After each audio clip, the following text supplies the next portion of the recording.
Today, we're tackling something big, kind of the ultimate financial goal for many, replacing your job's paycheck completely with investment income. Yeah, our mission here is to give you that quick but deep understanding, those aha moments without getting bogged down in endless details. We figure you want the knowledge, you want different angles, but you want it efficiently. And the core idea, it's pretty powerful when you think about it. A job. You trade time for money every day. Investments, though. You put your money to work and it keeps working for you, generating income, even when you're not actively clocked in. Now, look, this isn't some magic bullet. It's not easy. Definitely not overnight. It takes real money, real sacrifice. But, and this is important, it is absolutely 100% possible. Just to frame it, think about it like this, drawing from some of the material we looked at. Say you make 1 million Kenyan shillings a year now from your job, the goal.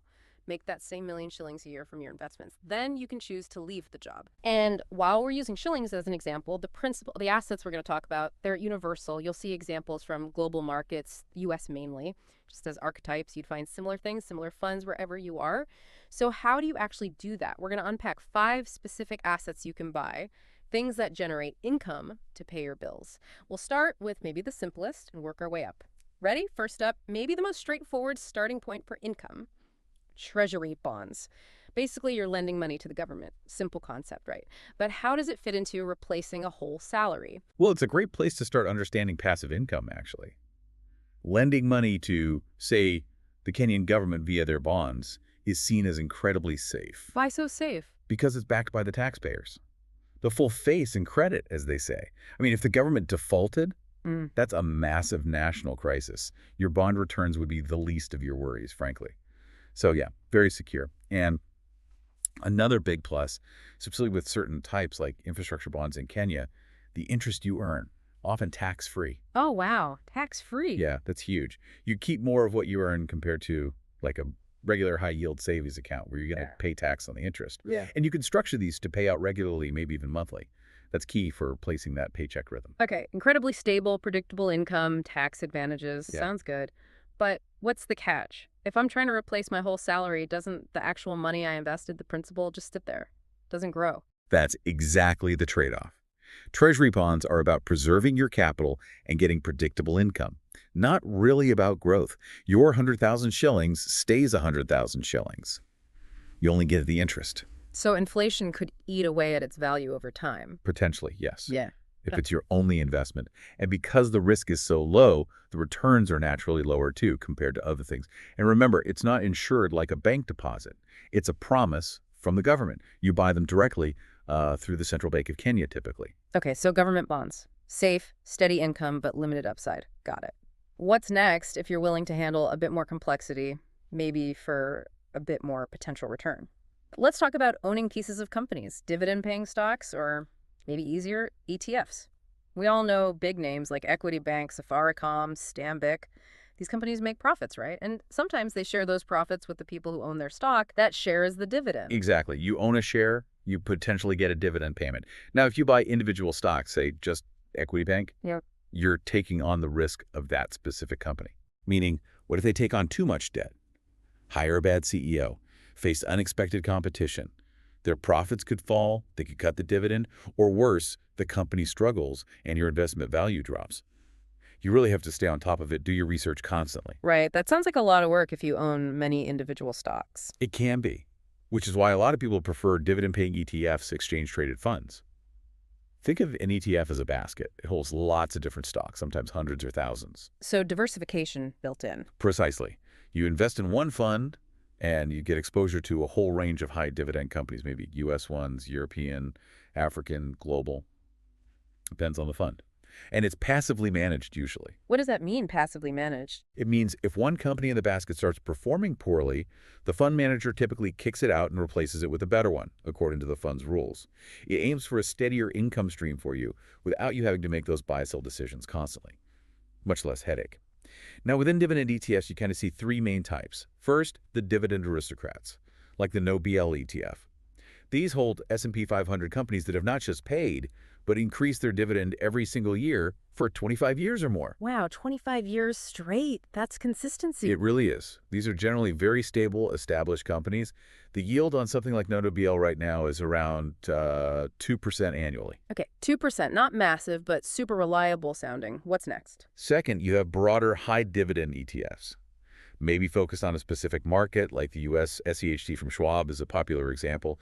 It gives you wider exposure to U.S. companies paying good dividends. Yields there are currently more like 4% annually. Still diversified, still passively managed. Their yield. Still U.S. focused, though. What about globally? That's the third category. International dividend ETFs. Think VYMI from Vanguard or IDV from iShares. These invest in high-dividend companies outside the U.S.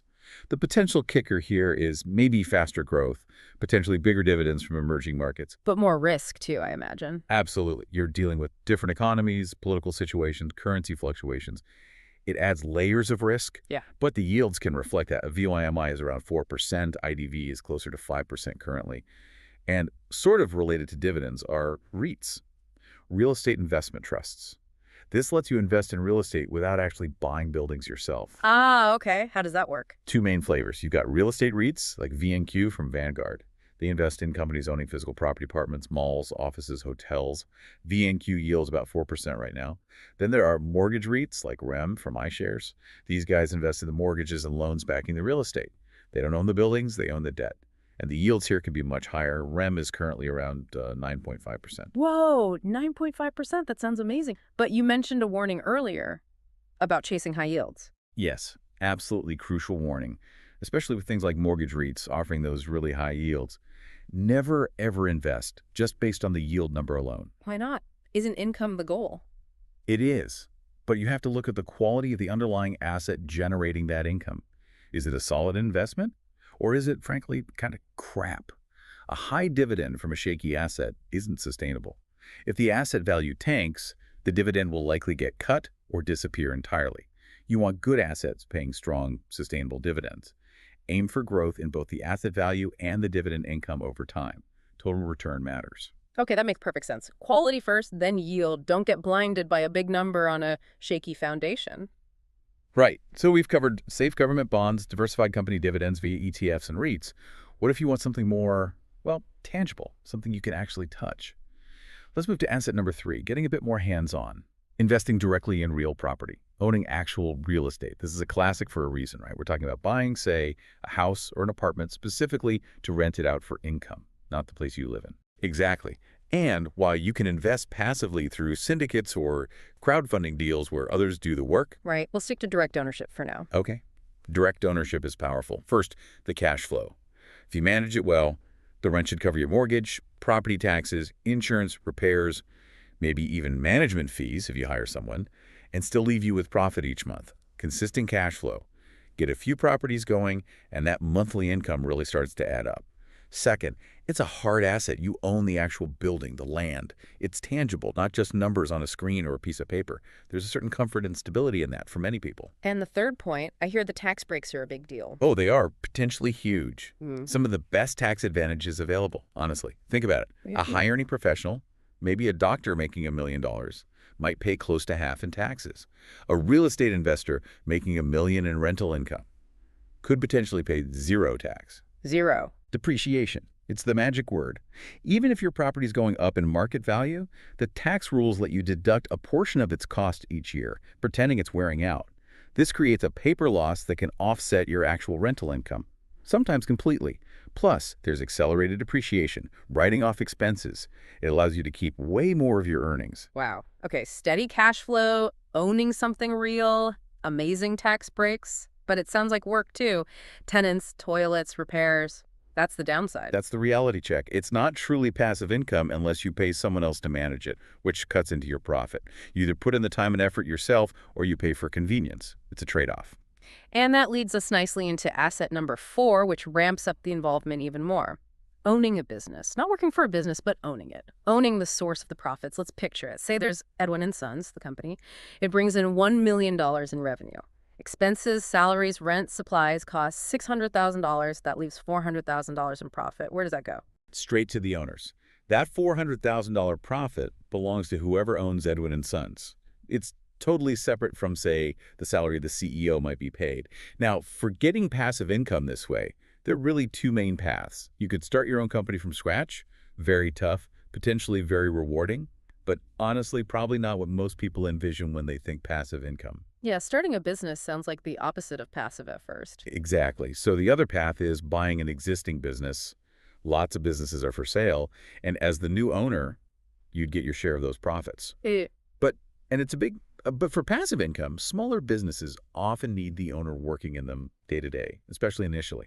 To make it truly passive, where you hire a CEO or manager to run things and you just collect checks, you usually need serious capital up front, hundreds of thousands, often millions, just to buy a business big enough and stable enough for that. And then there's that famous saying, how hard could it possibly be? Huh? Yes. That phrase has probably humbled more entrepreneurs than anything else.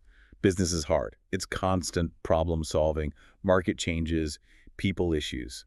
It demands a huge amount of work and resilience. So, not really passive unless you have a lot of money and find the right established business with good management in place. Pretty much. Or you build it to that point yourself, which takes immense effort.